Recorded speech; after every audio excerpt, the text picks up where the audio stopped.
For our marketing analytics leaders out there in the Three Ventures community, this video is a specific follow-up from the initial video we had, linked down in the first comment below, talking about what we're seeing as we take a look at financial planning and initiative and project planning for 2024 across talking to all of our active engagements from 2023.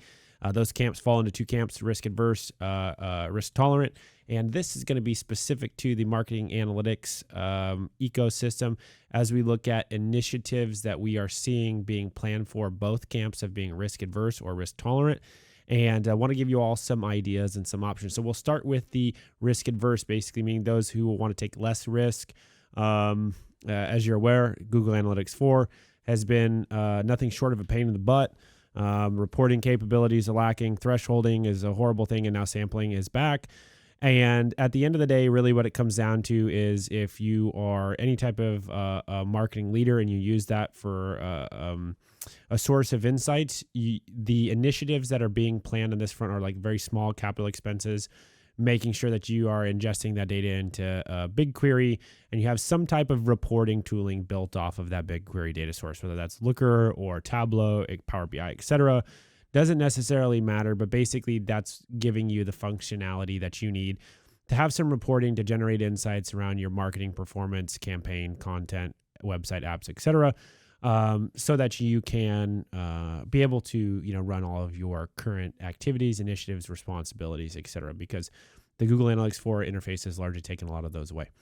On the flip side of things, if we look into the more risk tolerant side, what we're really seeing for those willing to take some more risk in 2024 is actually some capital expense planning that really comes in the spirit of needing to start to own and control your data. So we have a lot of the privacy laws that have come out over the last 5 or so years.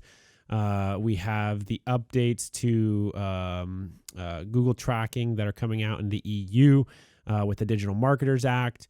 And specifically what's really sort of being planned in these arenas, if you're in this risk-tolerant mindset, is looking at how do we as a company have better control and access and governance over our data. And so key initiatives we're seeing here are either Google Analytics alternatives or serious considerations for Adobe Experience cloud products, as well as CDPs, should they make sense for your business. CDPs, for those who don't know, customer data platforms. Like, for example, if you are an entity that needs to use or needs to follow HIPAA compliance, like Fresh Paint is a great example of that as a niche CDP specific to HIPAA compliance. They'll sign a BAA with you.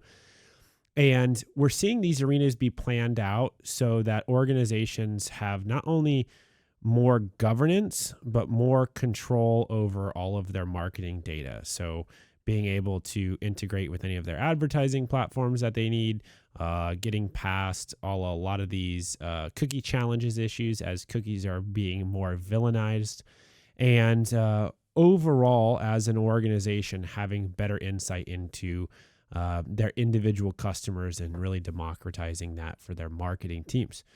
So those are being planned out. Those are larger capital expenses, and these are definitely initiatives that should not be bit off in a large single,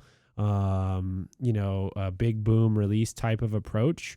What we are working with clients on actively advising in this arena ecosystem is, what pilot or what real big executive pain point can you focus on solving first as a proof of concept with this before you scale it broadly across the organization?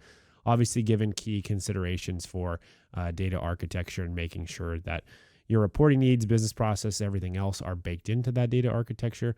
But those are great arenas if you're having these conversations internally to focus that on as you're planning out your budgets, as well as what initiatives and what projects come in what sequence of quarters.